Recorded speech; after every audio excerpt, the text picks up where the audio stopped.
Okay, guys, I had a great call with Quinn, who's a member of the Obsessed group on samgouldengolf.com.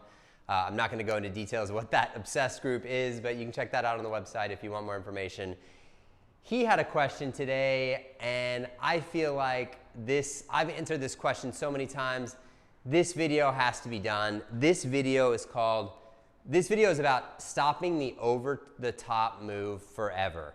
So I've had a lot of students over the years who I've worked with online, or I've had phone calls with, who we had a hard time stopping the over-the-top move, the swing from out to in.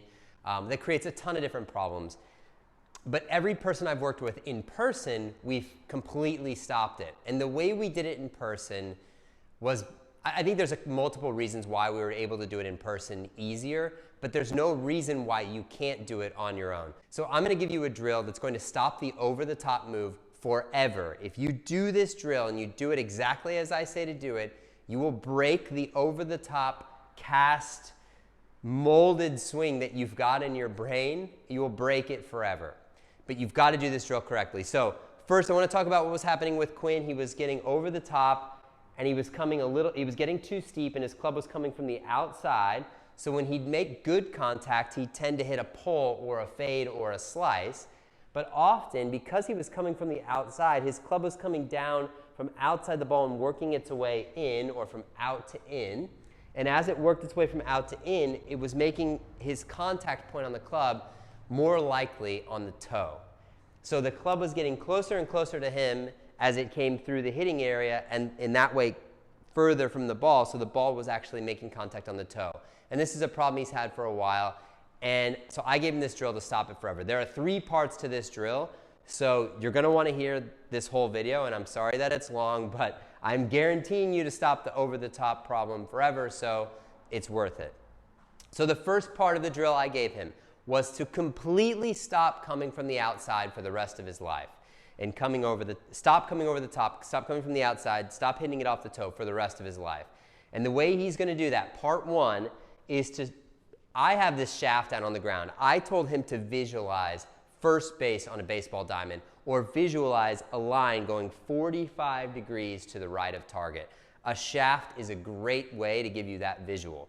So first, we're going to start thinking about having the path of the swing go 45 degrees right of target. So far right that obviously it wouldn't be a playable shot. But that's what we've got to do to break this mold. So first, swing in to out 45 degrees to the right, or to the first base, to first base, not the first baseman, but actually to first base. That's number 1. Number 2 is the club face. So if I swing that far to first base, if I swing to first base and the club face is pointed at first base, I'm going to hit it to first base, and that's obviously not playable. So we're not really fixing anything. We're just creating a new problem. So we need to be aware that the club face needs to be closed to that swing path. So I told Quinn, aim the club face at the second baseman, or even at second base. I don't really care. All I want to see is a swing path that creates a draw, so that I know for sure we've stopped the over-the-top move forever.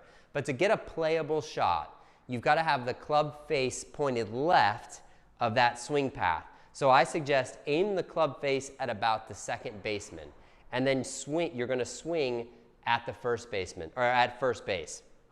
The final thing, and this is as important as the first 2, the final thing is that when you shift your plane that much, you're going to be shifting your low point. So think about low point, or the bottom of your swing. Think about it relating to where your sternum is, because the sternum is a great indicator of where the bottom of your swing is. So if I have my sternum directly over the ball, that's a pretty good indicator that my low point is going to be somewhere around there. If I move it during my swing, that's going to change my low point. But if I have my sternum directly at the ball, that's a good indicator of where my low point is. When I shift my plane in to out, you can see that my sternum now points 18 inches behind the golf ball. So now if the sternum's pointed back here, guess what? My low point is now going to be way back here behind the ball. So the final piece is I have to shift my pressure and my weight and my sternum angle where it's pointed all the way forward, so that I can get the bottom of my swing at the ball. Now, obviously, this is exaggerated. Again, we're not intending to hit shots that we curve from first base all the way to second base. Our sole intention is stopping the over-the-top move forever. So number one, swing path has to be exaggerated, extreme into out. Club face has to be pointed left of that so we can get some curve back toward the fairway.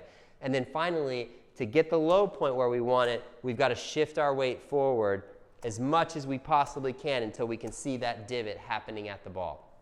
Now, a lot of what I'm doing is built and based around the square-to-square swing.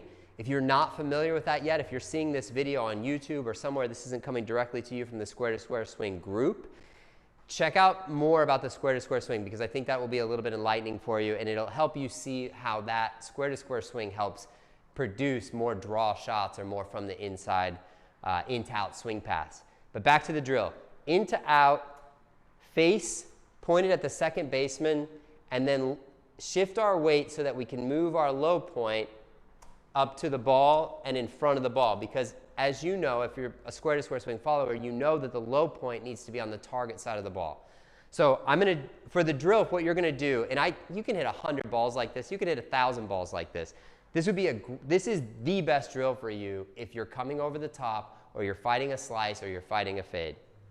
Get to the range, put one ball in front of you, lay a shaft down so that it's pointed at first base, just like I've got this set up. Make a couple practice swings where you can swing, where you can guarantee you're swinging along the line of the shaft. Then if you start to see that you're hitting the ground back here, then you know that your low point's early, you're not going to be able to make solid contact. So now you have to shift your weight forward. And now you should be able to swing along the line of the shaft and get your divot on the target side of the ball. And finally, of course, make sure that that club face points left of where you're swinging. Otherwise, your ball's going to end up 30 yards right of your target. So I'm going to go ahead and hit one for you. Again, the drill is get set, swing into out with the closed face. And we're talking extreme into out and extreme closed face to swing path. And then make sure that your weight is in a position that you can get a forward divot. So I'm going to swing along this line. If I had my club face point on this line, I wouldn't even hit the screen. I'd hit the corner over there by the wall. But I'm going to have the club face pointed straight, and we'll see where the ball ends up. So swing into out, wait for it far enough forward so that I can get the divot on the target side of the ball, and club face close to that path so I can make the ball go straight.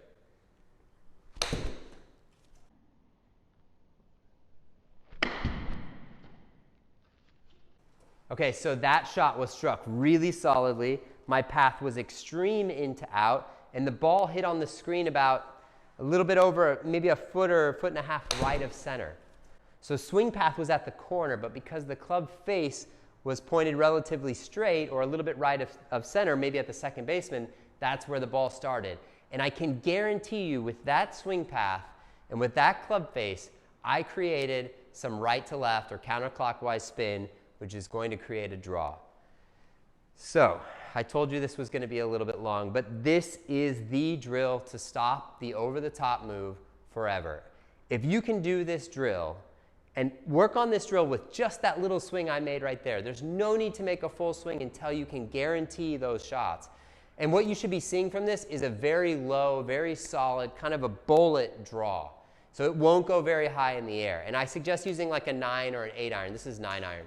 Something with a lot of loft kind of to start, but not such a small swing, not such a small club like a sand wedge or a lob wedge. Something like a 9 or 8 iron. What you'll see is a really low penetrating hooking shot. And if you can do that in the small swing, then it's okay to start adding distance.